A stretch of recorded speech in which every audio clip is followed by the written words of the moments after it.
welcome to True to I. My name is Bob Sanderson, and as you know, I'm an actor, musician, video producer, voice artist, and all that sort of stuff. But I'm also an author. And what I'm doing today is I've got on the sofa with me a gentleman called Paul Webb, who's also an author, and we're going to compare the two different methods, I'm sure there are more, but the two different methods of getting into self-publishing, how to get your book up there for sale so that people can buy it and read it and make you lots of money, we hope. Yeah. So Paul started in a slightly different way to myself. We've both taken different sort of routes, haven't we, down the self-publishing route. Did you ever try to get a publishing agent? I did actually speak to a publisher, and he pointed me in the direction of a good designer for the cover, okay, and a typesetter. Yeah. But really, he was just putting the book together. There was nothing in the way of marketing or promotion. No, and of course that's the important thing, isn't it? To try to get Absolutely. it out there. Yeah. So at the end of the day, what route did you take then to get your book self-published? Well, I did some very rudimentary research, and it seemed to be that selling books isn't easy. And even well-known authors like J.K. Rowling have had many, many rejections along the way. Yeah, tell me, yeah. And I didn't want to spend years and years bashing my head against a brick wall. Yeah. My father wrote a book about something like 25 years ago, nearly 30 years ago. And I did some market research at the time, and it said then that the benchmark of a successful book is 1,000 copies. Okay. And many people have told me since that people who go and write their own books often struggle to sell 200, 300, 400 copies. Yeah. Often end up with loads in the garage. But I thought I wanted to get the unit cost down, so I had to get a decent print run, and I thought I'm going to set myself a stiffish target. Let's go for 1,000 copies. Yeah. And just see what the reaction is, see if I get good reviews, good testimonials, etc. Was that expensive? I produced this book, better late than never, and it's about £4.50 in terms of pure costs for 1,000 copies. Yeah. But you also have to give away a load of copies, so you've got to cost that in. Yeah. That's going to bring the price up to something like £5 a copy for 1,000 copies, but that is before marketing. Yeah, you've still got to market costs. That's right. Yeah. I went down a slightly different route. I decided to put mine self-published via Amazon, and Amazon has a facility called Create Space. Yeah. Now, the advantage to me is that my first copy of The Plague Hunter, let's get it in, The Plague Hunter, that was actually cost me something like £4.50 for the first copy. So my only financial outlay to hold my own book in my hand was about £4.50, which I thought was incredible. Yeah. The other good thing about Create Space is that it gives you templates. So it's all online, and you can pull down, so dependent on whether you're writing a novel, a picture book, children's book, whatever it is, you pull down the appropriate template. And the advantage is, if you type the book, I didn't start the book in the template, I had to transfer it over, cut and paste. But if you started in the template, it's so much easier, because you see your book actually laid out on screen as you would in a book. And when you upload the file to Create Space, you can literally online turn the pages over and see what it looks like. Then once you do that, you then have the option to turn it into a Kindle book as well. So mine is available on Amazon as a paperback or as a Kindle. The money that you get, I suppose, is probably a little less than if you went through a publishing agent. You end up with something like £1 a copy, but you can actually set your own price. I mean, it's not, Amazon don't dictate. They dictate the minimum price, but you can pitch it wherever you want. But the advantage is you're not paying out a lot of money and then having a lot of stock that you've got to get rid of. Because I think that was the disadvantage to you, wasn't it? You had a lot of books. Absolutely.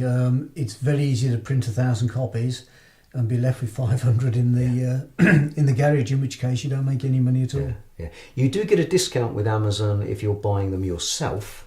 I mean, off the top of my head, I think mine's selling for £7 something, and for £4 odd a copy, I can buy my own books at around about £4, which you say that's cost, that's Amazon's cost. And then if you go into book fairs and talks and what have you, you take them and you sell them for whatever price you want there, which is quite good. So I tend to buy them 10 at a time if I'm going out and do it that way.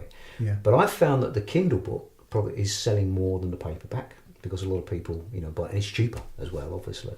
And less risk. You don't end up with stock in the garage. You don't end up with stock in the garage, yeah. I tried going down the publishing agent route, and as you say, J.K. Rowling, she got a lot of rejections, as did I. And it's a little bit disheartening, and you think, well, what am I doing wrong? Because you don't always get feedback from the publishing agents. And it takes 6 weeks. They queue you up with an expectation that they're not going to respond back to you anything less than 6 weeks. Occasionally somebody will. More than likely you don't get any feedback at all. You just don't hear from them ever again, which is really frustrating. And they only like you to send to them. If they know that you're broadcasting, you're sending it to loads and loads of people, sometimes it doesn't go down to. And you think, well, I'm not going to wait 6 weeks for somebody to come back to send it out, wait another 6 weeks. So that's why I self-published, as with yourself. Your book is relatively successful. I mean, you're selling quite a few of these, aren't you? Yeah, it's relatively successful in that I've had one newspaper, local newspaper, review it, the Wolverhampton Express and Star. Yeah. I had a lot of good testimonials come in. A business coach recently read it on holiday. She was a complete stranger, came back, said, this is a great book and perfect for those in personal development. So now I've managed to collect in the region of 50 out of 550 that I've sold, excellent testimonials. On that basis, I'm going to proceed. Yeah. Mine's a sort of subject matter, not everybody likes it. And I did a survey of 250 readers. 25 replied, 1 in 10. I gave some amounts to charity and did a draw, 5 draws, £100 each. And the information that came back was very interesting. Great. Because invariably it's about preconceived ideas, but ladies scored my book a lot higher than men. Mm-hmm. But there again, there is a story of love, loss, tragedy and betrayal. Right. I think the ladies go more for the love, loss and betrayal thing. And possibly ladies are frequently more spiritual as well. Mm. So there is a philosophical side to it. I would argue also that the women probably read more than men as well. That's a possibility. But, somebody will tell me different, but I think so. But this survey was those who have read it. Sure. Yeah. Also, there was a big difference between different faiths, religions, philosophies, which was very interesting. So... But it's interesting because you've done this research yourself. You'd like to think if you went through a publishing agent, then they would do all that sort of marketing and stuff for you. The other thing, of course, is the editing side of it. Did you self-edit or did you get somebody to edit it for you? It was a DIY job. I did my own editing. I got about 5 friends to review it. Yeah. My mother did all the proofreading, but my friends also helped with the proofreading. Yes, I would like to have spent about £3,000 having it professionally edited, but guess what? The unit cost thing goes up from £5 a copy to £8 a copy, and all of a sudden I'm working extremely hard to sell 1,000 copies and making virtually zero on it. My situation was similar. I mean, I did the first, I think I read it 8 times. You write a novel, then you're reading the whole thing cover to cover 8 times. Some things stand out immediately, spelling mistakes, typos, this sort of thing. And I think you tend to concentrate more on the technical side than actually the content of the book when you self-edit. Yeah. I look at some sentences and I think, maybe that's the wrong way around, and you change it around. But you're looking for the typographical errors. I read it 8 times. My wife read it 4 times, and she's an ex-librarian, so she does a lot of reading anyway. And then one of my good friends, she bought the book. And she said, love the book. She said, but there's a few little errors in it, technical errors. Would you like me to send it back to you with those marked? She sent it back and every page had got something on. Now, she proofreads for a living, which was great for me. So she proofreads for a living. And I looked at it, I thought, wow, how did I miss that? And it's amazing. Reading it 8 times, my wife 4 times. The silly things that we missed, you wouldn't believe. Yeah. And I'm sure there's still things now, little bits and pieces. More so on the wording and the structure. I'm trying to convert it into a film script now, an episodic thing, and I'm doing episode 1. and reading it now, I'm looking at some of the words and go, maybe I could change that. I don't think you ever finished, do you? It's like painting. I was just going to make the same point, and I've spoken since I finished my book to other successful authors. My cousin now has a partner who's sold about 100,000 copies of his various books. One of his books sold 20,000 copies. That is successful. But I said to him, I said, look, I published back in 2014, 3.5 years ago. It's still going around in my mind. I'm still rewriting it.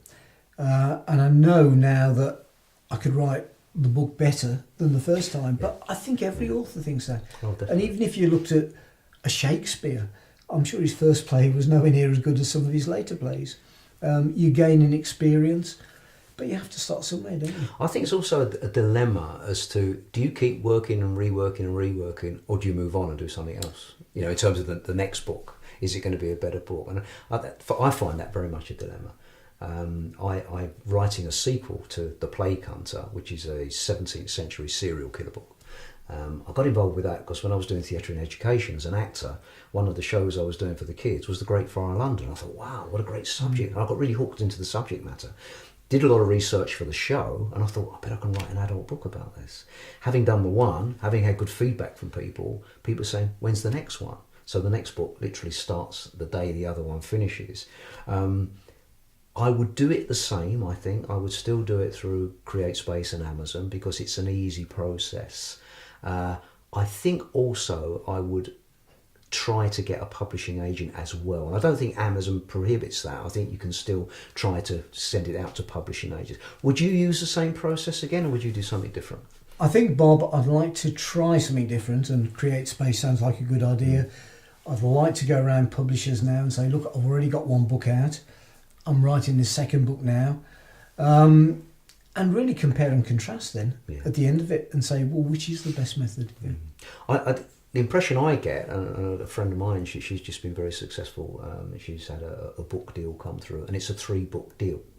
Now, I can't comment as to whether this is the norm, but that she's been signed for 3 books. Now, you'd like to think if you've already got 3 books, it's no pressure because you've written them.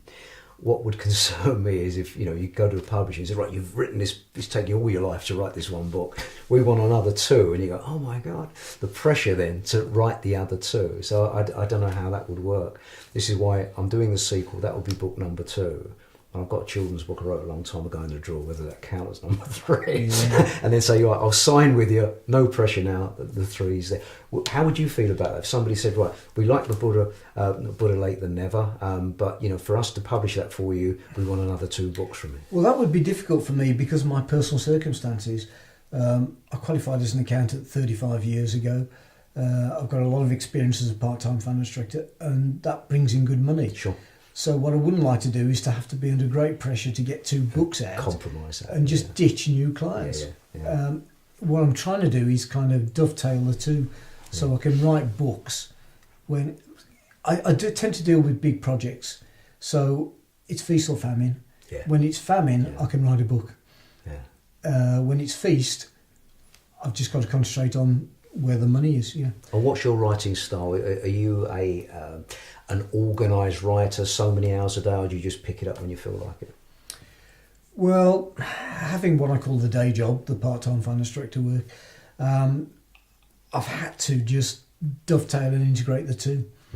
I've had a couple of really good years since I first finished the first draft of this, and the first draft was in 2012, and I've just been so busy I haven't been able to do much writing. But during that time, a lot has gone around in my head, so I've got a few jottings, and I know what the next books will be about, and I'm just about to start, within the next few days, the second book. Yeah. Fabulous. Now, my second novel is halfway through now, which is great, but I've suddenly got this thing in my head about making it into an episodic mini-series, and what I've learned is that it's not that easy. I've just finished a 5-week TV and screenwriting workshop, and I've learned so much from that. I wish I'd done that before I wrote the novel, because even as a novel writer, I've picked things up from that. And I've put the first 5 chapters into episode 1. you get rid of all the descriptive stuff, put the dialogue in and say, does it fly? And you look at it and go, no, it doesn't. There's so much, it's so much more involved in that. So I've got a lot of projects in the air, and it's being brave to pick one. I think a lot of writers do that. I want to do this, I want to do that, and they end up doing nothing. And I think you have to say, right, I'm going to do this and stick with it, see it through. Don't get rid of the other stuff. Put it in that file, put it in that drawer. You can pull on it later. Somebody suggested me to actually treat the writing as one of your best clients. Yeah, and you I just like that. put time aside in the diary. That's right. Otherwise, the clients tend to just take over. Yeah. But going back a bit to cost and that, one interesting thing is, having done it the way I have done, and the costs are, before marketing, somewhere between £4.50 and £5, including giveaways, £5 a copy. But the second time I produce another 1,000 copies, guess what? The cost comes down a lot, because I've already paid for cover design, I've already paid for the typesetting, and I think it's more or less just a printing cost now. Maybe £3 a copy, and maybe if I get, say, 2,000 copies run off, maybe I can get it down to £1.50, £2 a copy. In which case, if I can sell for £10 plus, I'm making a good profit. At the moment, I'm not making a good profit. Understand. I've just about covered the initial costs, all the initial costs. That's good. You've got that back. No, I do my own covers. Being a video sort of photographic type of person, I can do that. Whether they're good or not is another thing. But at least it gets the book out there, which is great. Where can people buy your book? The best place is my website. Okay, which is www.buddhalatethenever.com. buddhalatethenever.com. And the Buddha is spelled Buddha. And the book is Better Late Than Never by Paul Webb. Buddha Late Than Never. Buddha Late Than Never. My book is The Plague Hunter by Bob Sanderson. As I say, it's a 17th century serial killer book, and you can get that on Amazon UK. That's The Plague Hunter. I do have another book up there called Lost Property, which is for children aged between 8 and 11 years of age. So, Paul, thank you ever so much, and hopefully, people that are out there considering writing a book, at least they've got a couple of opportunities and ways forward. I mean, do it. If you've got a book in you, go and do it. There's no reason these days why it should actually cost you a lot of money to get it, not on the shelves, but accessible. At least via the internet. So go away and do it. That's Create Space, which is part of Amazon UK, or you can go Paul's Method. How did you find your publisher? Did you just? Well, I get all my business as a finance director through business networking. Okay, yeah. And guess what? I asked around, and one marketing guy says, "Oh, my father's got a small publishing company." Gotcha. Okay. And guess what? He knew a good cover designer. He knew a good typesetter. So I've done it through using my network of contacts. Okay. So if anybody was going to do it, go down that route. It's a case of looking around on the internet to try and find somebody that's in the publishing game. It's always best to get somebody recommended, though. I think there are a lot somebody who's a good designer in one area isn't necessarily a good book designer. Exactly. I think there are a number of self-publishing companies out there that will do it for you. But as I say, from my own point of view, I didn't want to spend lots of money doing it, so because I'm tight, basically. so I found that Amazon worked for me. I mean, there are a couple of other organisations similar to that. It's Amazon, and there are others. But you can do it from an internet perspective. Yeah. So, from me, Bob Sanderson, and from my guest, Paul Webb, thank you very much. And we'll try to come up with some more interesting stuff for you later on in the areas of business, writing, entertainment, all sorts of things. So, true to I, thank you very much. See you again. Bye-bye. Thank you, Bob.